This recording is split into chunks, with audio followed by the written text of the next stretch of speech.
Hi, this is Brian Finucane here, People for Profit, and today I'm going to do a very quick video just to inform the public and to other postmasters who may not realise what's occurring about an issue to do with the resignation of an individual named Tom O'Callaghan. So I'm going to start off very quickly by reading briefly the resignation letter by Tom O'Callaghan, which I received from a contact recently, and a very, very good contact. But basically is to the executive of the Irish Postmasters Union, with whom Tom O'Callaghan was a member of.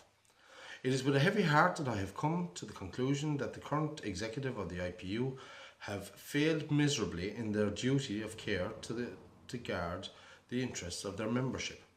Their silence in the current crisis of An Post announcing the unavailability of up to 700 offices is nothing short of shocking, and comes on top of numerous decisions which have left the general membership bewildered.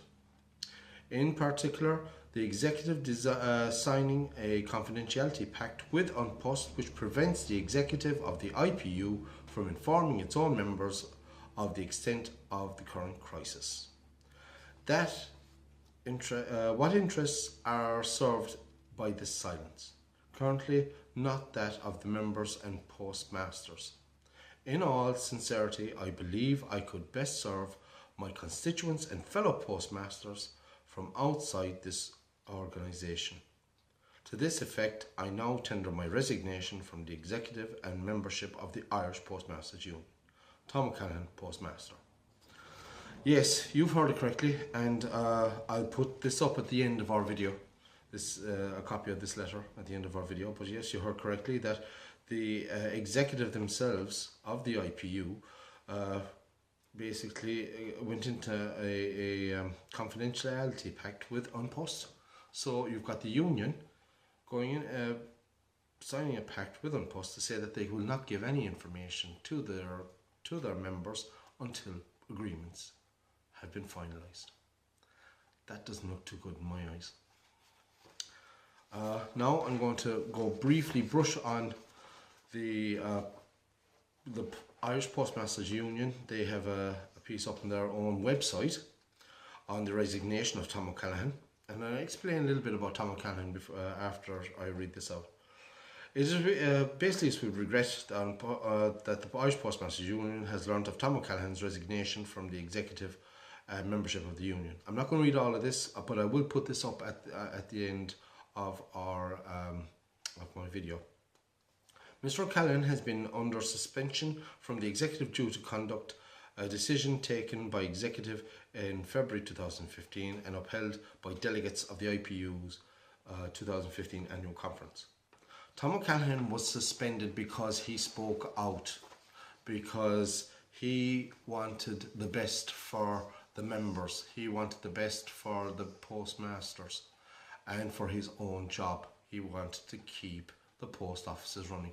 The post offices, if they were to go in any town or village, you will see a huge deterioration in both the local jobs, because a lot of smaller businesses that depend on the post offices would have a ripple effect, and you would see closures of small businesses. I personally believe, and a lot of us do, that are involved in this issue of the post offices. Tom O'Callaghan was involved deeply on the issue of pushing the programme for government on the post offices. Plus, I have to put this in, plus the members, the post office members in Kerry, the postmasters in Kerry, worked diligently and very, very hard on fighting against any closures, which, if it wasn't for individuals like Tom O'Callaghan and parties and political groups such as People for Profit and other independents, that we would see you would not see post offices within the next 6 months. They will close their own doors, thanks to the inactions of IPU and that of the government. So I'm going to very briefly I want to highlight this. I think it's important that the public know, and that other postmasters know, that the severity and how close things did come to closures, over 700 closures, which you will read on shortly on what I've put up at the end of this video. But I also want people to understand that the IPU wanted to push an idea called the CARE report. This CARE report was ridiculous. It would do very little to support postmasters, and you would see, I call it the 5-year program, because within a very short spell of time of 5 years, the post offices would be literally handing over their post offices to private companies and businesses, which isn't right. You look and see what's occurring over in England, and how how badly destroyed a lot of the British Mail is. The very same thing would have occurred here. Okay, listen, I'm going to go, and again, thank you for watching, and please share this video. I'm doing this not because of any other reason than to give you as much information as possible on what's occurring around that you may not realise. Okay, listen, Brian Finucane here, sign off, and at the end of this video, again, I'll leave up the two resignation letters. One of Tom O'Callaghan's resignation letter, and the other was replied by the Postmasters Union. Okay, thank you very much, and we'll see you again soon.